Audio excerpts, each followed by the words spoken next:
HIV is an acronym for Human Immunodeficiency Virus, while AIDS is Acquired Immunodeficiency Syndrome, and it is a viral disease. It is a deadly transmissible disease of the immune system caused by human immunodeficiency virus, HIV.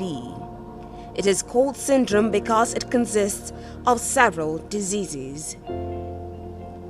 It is widely believed that HIV originated in Kinshasa in the Democratic Republic of Congo around 1920, when HIV crossed species from chimpanzees to humans.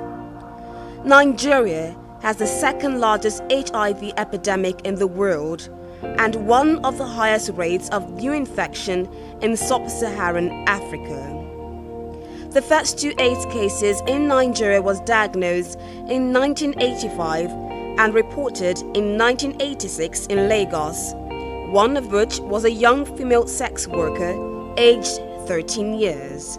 HIV can be transmitted by coming into direct contact with certain body fluids from a person with HIV who has a detectable viral load.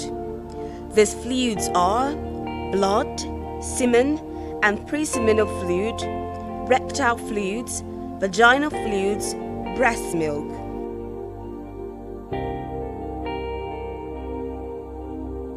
Founded in 1988, World AIDS Day was the first ever international day for global health. Every year, United Nations agencies, governments and civil societies join together to campaign around specific themes related to HIV. The theme for the 2020 observance is Ending the HIV/AIDS Epidemic, Resilience and Impact, to focus more attention to the HIV scourge, increase awareness and knowledge, as well as speak out against stigma. So we make the difference, and coming together and knowing for everyone to know their status. Once you know your status, you can be placed on treatment. And with the new drugs that we have now, we have people that when they are on drugs for just about 3 months, they become virally suppressed, and with the suppression, it's not transmissible. Amid the COVID-19 pandemic which ravaged 2020, HIV prevention, testing and treatment were all disrupted worldwide, particularly in countries where healthcare infrastructure is weak.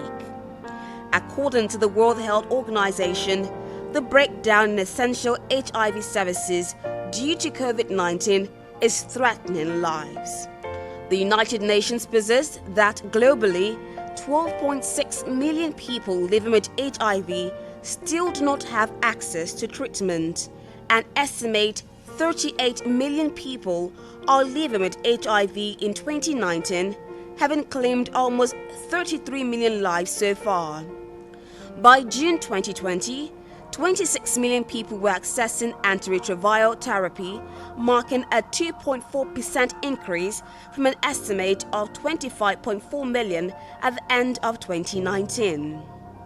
All these have been collated data from the World Health Organization. While vaccines for COVID-19 seems to be making headway, there has been no vaccine in sight for HIV/AIDS. The World Health Organization therefore calls on global leaders and citizens to rally for global solidarity to maintain essential HIV services during COVID-19 and beyond, and to ensure continued provision of HIV services for children, adolescents and populations most at risk for the disease. We just keep talking to people, letting them be aware of the scourge.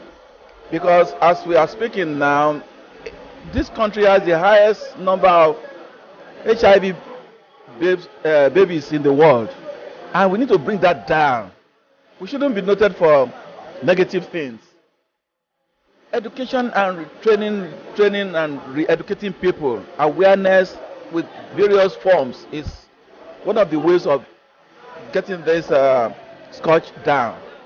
Young people believe that HIV and AIDS cannot be contacted in any way, though they have information that it's a very dangerous disease. But yet, their fear is not that they will get contacted. They believe that Well, when they get contacted, they can still live on. You understand that? And again, most of them, they have information they can use condom, but they feel that condom is not what they should use. They can still go on and have unprotected sex, and one way or the other, maybe they can be protected. Stigmatization is really affecting a lot of people because what they believe that once you know, you'll be stigmatized. Nobody want to have anything to do with you again. So many people are running away from doing their status. It hopes that some of the innovative approaches adopted during COVID-19 can help the world catch up and accelerate progress towards new 2025 targets and the SDG goals of ending AIDS as a public health threat by 2030. HIV continues to be a major global public health issue. Remember, AIDS is real. Do well to protect yourself.